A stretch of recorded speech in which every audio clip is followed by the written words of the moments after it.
Pink Pulpits Podcast, the gospel according to her. The Pink Pulpits Podcast explores the living, learning, and leading of women in the 21st century. How does the modern woman handle the world the gospel way? This podcast is for women in ministry, women surrounded by ministry, and so many more. Join us weekly on Saturdays at 6 p.m. for the Pink Pulpits Podcast, the gospel according to her. Welcome to the Pink Pulpit Podcast, the gospel according to her, for women, by women who want real life change in the pulpit of their lives. Whether you're in the pulpit of the marketplace, ministry, mentoring, motherhood, entrepreneurship, the boardroom, the classroom, wherever God has positioned you to make an impact, this platform is for you. And listen, I need you all to come close today because I did not come to whisper this one. I came to kick a door open in your thinking because I truly believe somebody listening to me right now is standing at the edge of something. Can you feel it? You cannot completely explain where you really are. You're on the edge of it.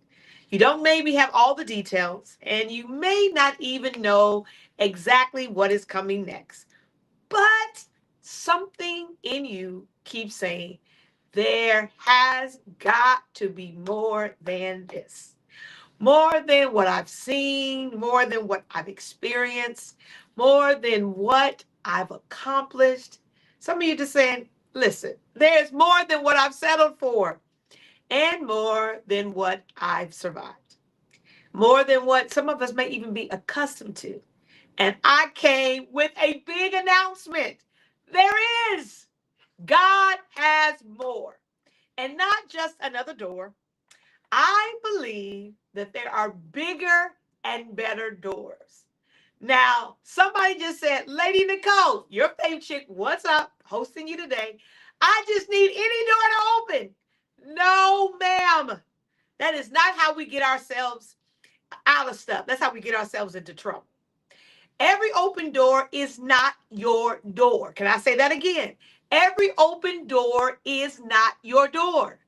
And some doors, can we shout it, are distractions. Some doors are what I call detours.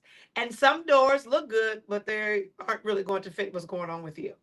And other doors are so small that in order for you to walk through them, you would have to shrink. Shrink your vision, shrink your standards, shrink your expectations, shrink your faith.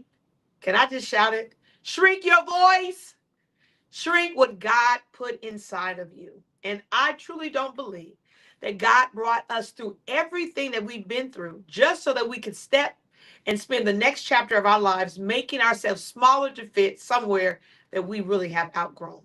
Somebody needs to hear the words coming out of my mouth. Stop shrinking to fit through every door God never told you to enter. Oh, we're going somewhere today. Buckle your seatbelt and let's dive in. Isaiah 43, 18 and 19 says, do not remember the former things, nor consider the things of old. Behold, I will do a new thing. Now it shall spring forth. Shall you not know it? I will even make a road in the wilderness and rivers in the desert. Now, God doesn't say, I'm going to repair everything old. He says, I will do a new thing. And that simply means something. Your faith has to stop asking God to resurrect an old opportunity and become willing to recognize that a new one is right around the corner. Sometimes we're praying, God, make them come back. God, make them reconsider. God, make them apologize. God, make that company choose me. God, make that relationship work. God, reopen the opportunity.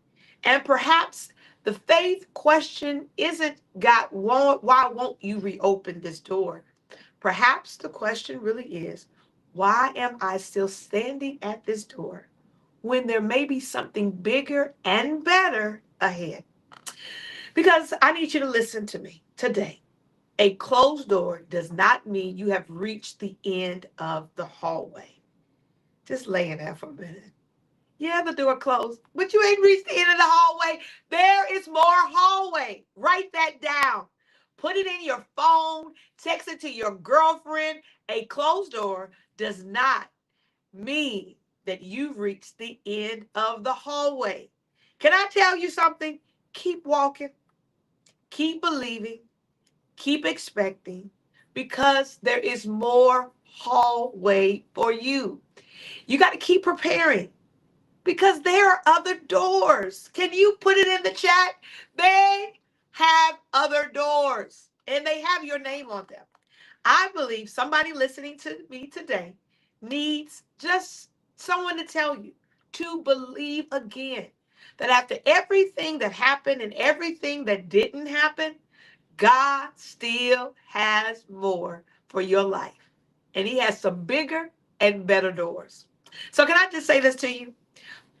Just go ahead and posture yourself, because you're saying bigger and better doors. Yes. Don't let the last door define what you believe about the next door. This is so good, because we can let these doors hold us hostage and hold us in this pattern of behavior that we think the next door isn't great. This is where I believe you have to start, because doors don't only affect opportunities, doors affect your expectation. I get it.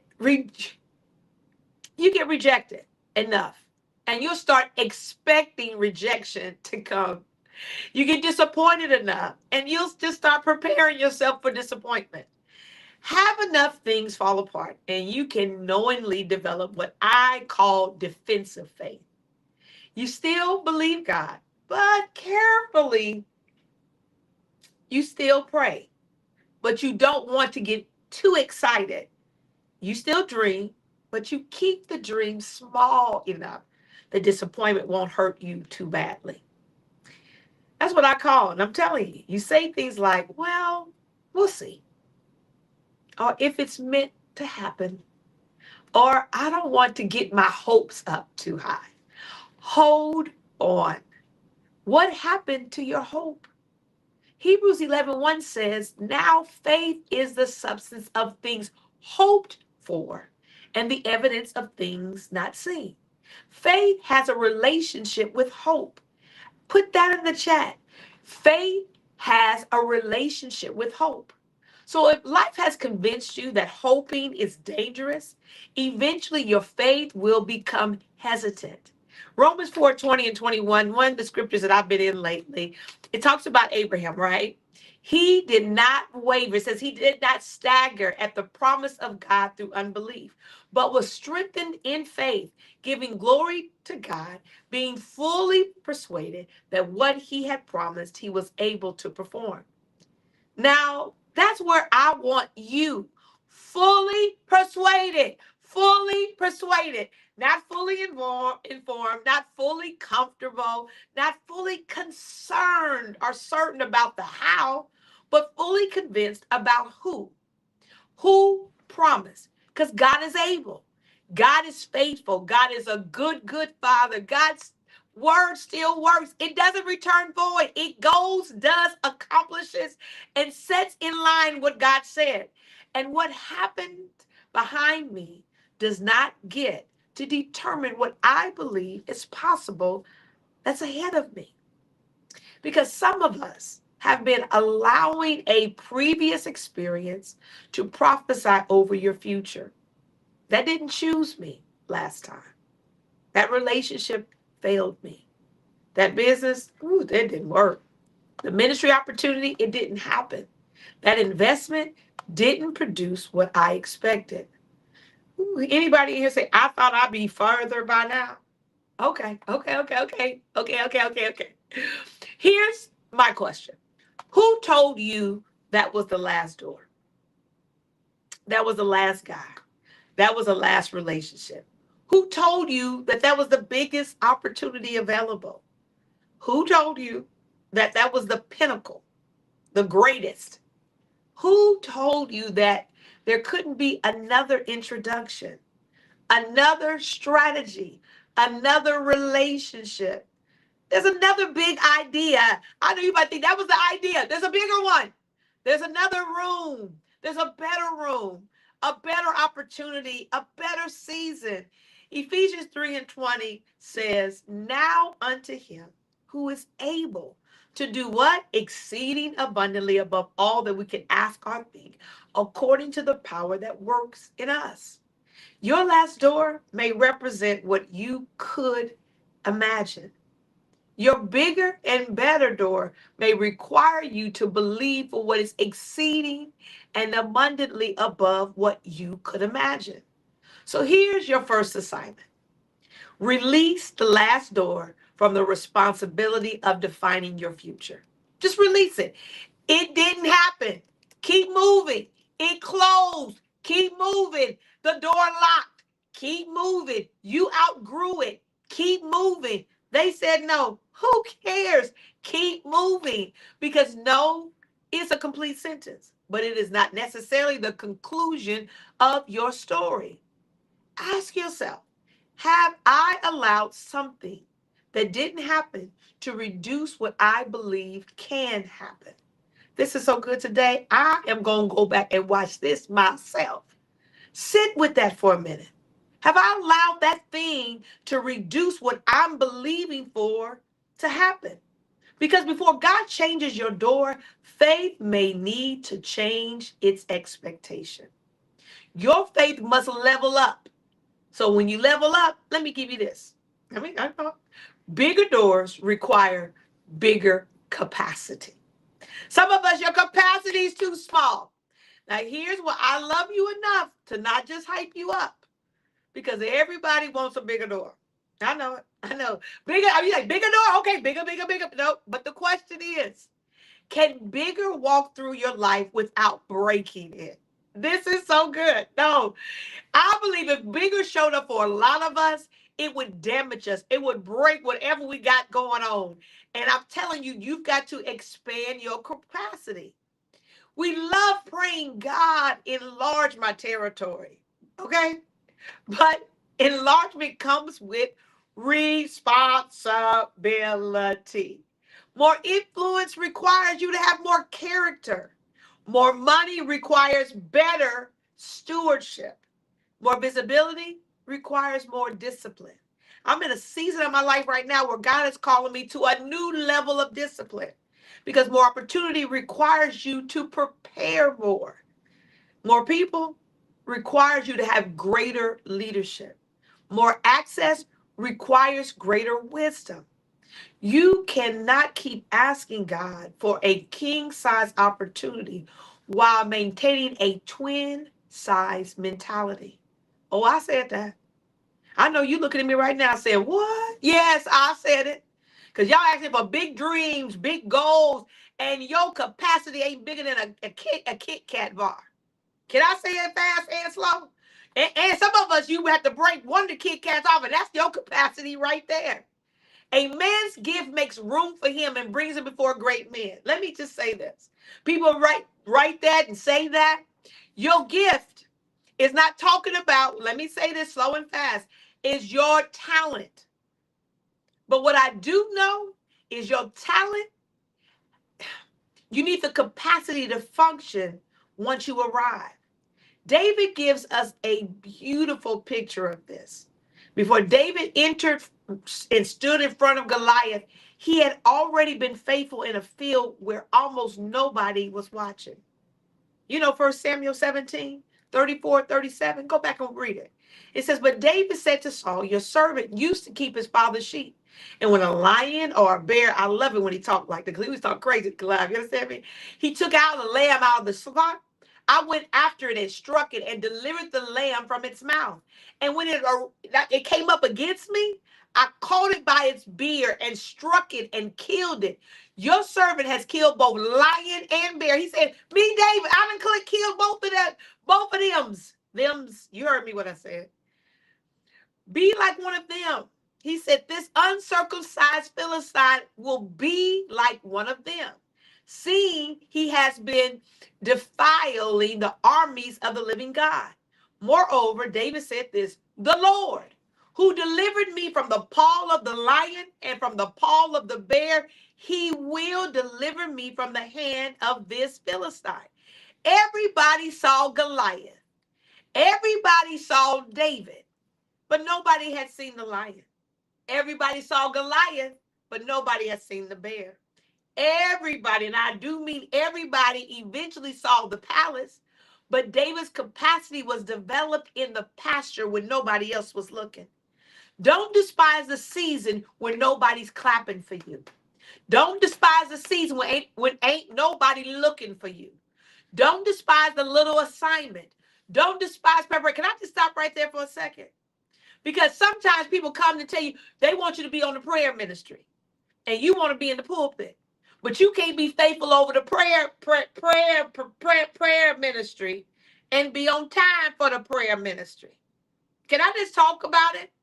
We want God to expand our borders and to give us new opportunities. And we haven't been faithful over the opportunities that have been entrusted in our hands because we done thought y'all said, that's a little too small for me. God calling me the big. Yeah, he calling you the big, but little got you. You know why little got you? Because you can't be faithful over a few things.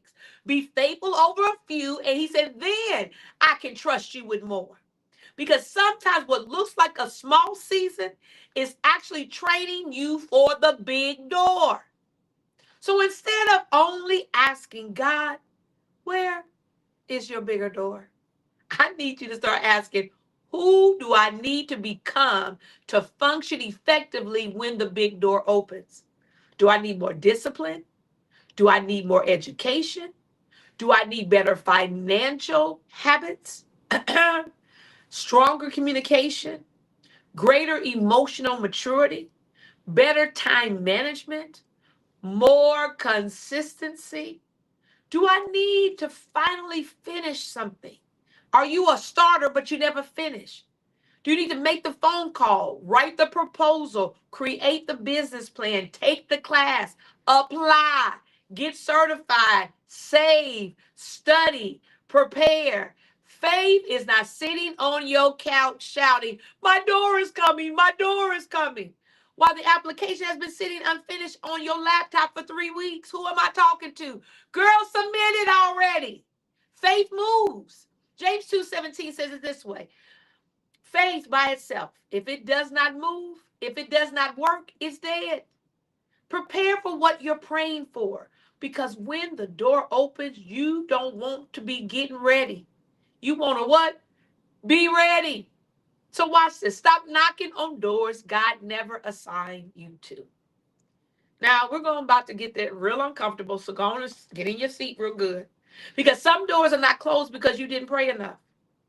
Some doors simply aren't yours. And mature faith has to learn the difference between persistence and obsession. There's a difference between standing in faith and refusing to accept that something has ended. There's a difference between fighting the good fight of faith and fighting to say somewhere you no longer belong. And every no is not the devil. Every delay is not spiritual warfare. Every person who doesn't choose you is not the enemy. Sometimes the wisdom of God just says, move on. Shake the dust off your feet and keep it moving.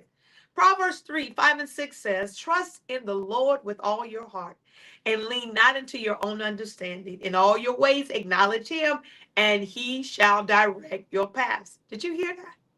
He shall direct your paths. We want God to bless our path, but first we've got to let him direct your paths. Paul experienced this, in Acts 16. And in 6-10, I think he tells us that Paul and his companions were prevented from preaching in certain regions. And then Paul received a vision calling him towards Macedonia. The point is powerful. Watch this.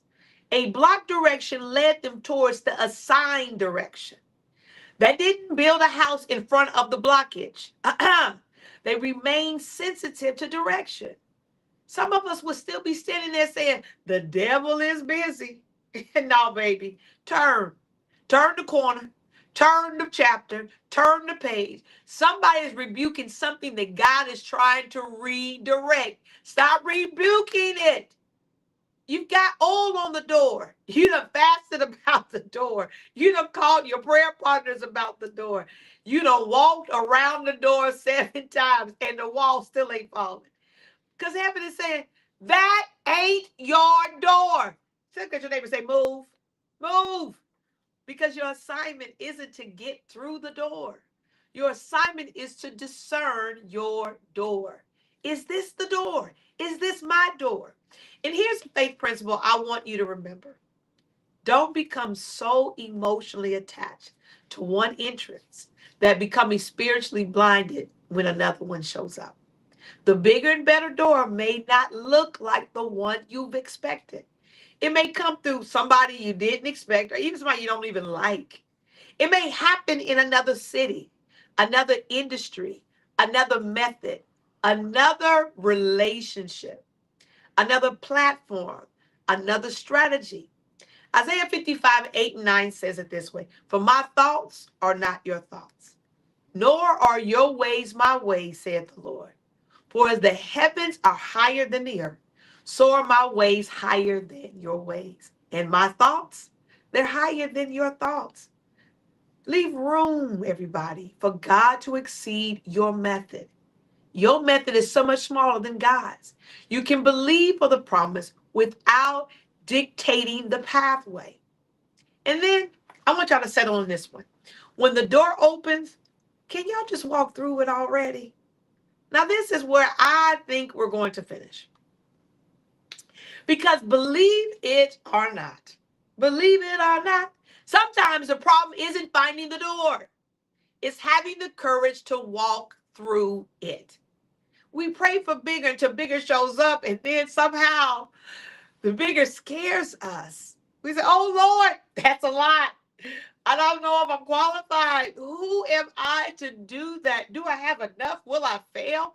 What are people going to say? What if I've never done anything like this before? Exactly. Maybe you've never done anything like it because you've never been here before. He said that. He said, you've never been here before. It's all right. New seasons require new experiences. That's what I love about God. Joshua 1 and 9 says, have I not commanded you? Be strong and of good courage. He said, be strong and courageous, right? Do not be afraid, nor be dismayed, for the Lord your God is with you wherever you go. God doesn't tell Joshua that there won't be intimidating moments. He gives Joshua something greater, the assurance of his presence. I am with you. Stay right there. I need you to say, God, you're with me. You can rest in that because God is with you. He's with you. He said, I'll never leave you or forsake you. And that's enough, everybody. That he says, I am with you always, even until the end of the age. I am with you. Somebody said, that's enough. That's got to be enough. Him saying, I'll never leave you or forsake you. That's enough. When the door opens, walk. When opportunity calls, answer. When it's time to launch, can you launch? When it's time to leave, close the door behind you and don't look back. When it's time to speak, speak without hesitating. And when it's time to negotiate, don't be afraid. Negotiate. When it's time for you to apply on time. And when it's time to raise your price, just raise it. When it's time to occupy the room, stop apologizing for being there. Revelations 3 and 8 says, see, I have set before you an open door, and no one can shut it. I need somebody to grab that today. Set before you. Meaning the door can be there and you still have to move towards it. Opportunity does not eliminate your participation. You can have a door and never enter that door. You can have access and never use it. You can have potential but never develop it. You can have an invitation and never RSVP. And you can have a promise and never develop the faith to possess it. So this season, we're not praying just for open doors. We're walking through every last one of them And when you walk through, don't spend the whole new season looking back at the old ones. Don't walk through your bigger door carrying the small door thinking. And don't get in the room and immediately start explaining why you don't belong there. Oh, okay. Let's just stop it. Because then you're sabotaging your faith that you've obtained. Don't minimize yourself to make other people feel comfortable. Enter like you believe God sent you, because he did. Psalm 84:11 says, "For the Lord God is a sun and a shield. The Lord will give grace and glory. No good thing will he withhold from those who walk uprightly." So I've decided I'm expecting good. I'm expecting more. I'm expecting greater. I'm expecting bigger. I'm expecting better. I'm expecting opportunities worth what God placed on the inside of me. Not because I think I'm better than anybody, but just because I believe God. The bigger and the better door. There's a strategy to this thing, everybody. So before you leave, here's what I want you to do this week. This is the strategy. Release. Identify the door you've been staring at that you need to release. You know you've been needing to release this door, but you keep looking at the door talking about, do I let it go? The answer is yes. Reassess. Ask yourself, where has disappointment lowered my expectation? Ready yourself. Identify one area of capacity that must increase for where you're going. And then recognize. Stop assuming your door must look like your last one or like somebody else's door. Respond. When opportunity appears, take faith-filled action. Jump, lead, launch. This week, I want you to do something tangible towards a bigger possibility. Send something, apply somewhere, call somebody, research something, build, finish, start. But I need you to move, everybody, and move matter-of-factly. Now, speaking of getting your faith bigger, if this episode has been talking to you, bless you, and you're anywhere near Aberdeen, Mississippi, are you within driving distance? I need you in the room August 28th to 29th for the No More Silly Women Presents the Faith It Conference. And listen, don't let I'm not in Mississippi automatically become your excuse. The devil is a liar. If you're in the surrounding region and you know your faith needs to recharge, I need you to come. If you've been, let me say it slow, believing, but you've gotten tired, come. If you are sitting on the edge and you've knocked down and lowered your expectation, come. I need for you to make a decision that if you've been standing between what was and what you believe can be, look at your neighbor and say, come, come. We're gathering, and we're gathering women who are ready to faith it. And I'm going to be in Aberdeen, Mississippi. Lady Nicole Green, the faith chick, along with Dr. Katina Holliday, Apostle Kenya Gary, prophetess Deanna Benson, and our psalmist Kathy Taylor. This isn't just another attending, another conference. I want you to be in the atmosphere. I want you to feel what God is saying. This is where your faith is going to be challenged, where your faith is going to be stretched and strengthened and elevated, where you're getting ready to be able to become what God is calling you to become. Because sometimes you don't need another explanation. You need a full-on environment that makes you believe big again. So get registered. Go to nomoresillywomen.org. Get your girlfriends, get your aunties, your uncles, name them. I need you to be in the building. Get in the car. And I want you to make sure that you beat us to Aberdeen, Mississippi, August the 28th and the 29th. It's going down. It's going to be amazing because we are going to faith it. And your faith is going to go to another level. You're going to be like David, snatch a lion in the beard and smack a bear and cut the head of the enemy off. So before you turn me up, I want you to say this out loud. Believe there is more. Believe again. There is more. Believe there is more. I know y'all heard you say it. I will not allow what didn't happen to make me afraid of what can happen. This is your opportunity to go full throttle and say, I will not allow rejection to refine or redefine my expectation. I will not spend another season knocking on a door beneath my destiny. This is your time. This is your season. Prepare and just know that God has a bigger, better door for you. I'm Lady Nicole Green, your faith chick. And I just want you to know God got a bigger and better door.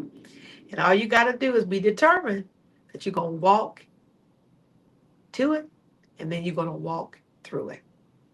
I'll see you next time. Remember, life is a gift. Make the best of yours. And I want you to believe God's got a bigger door for you.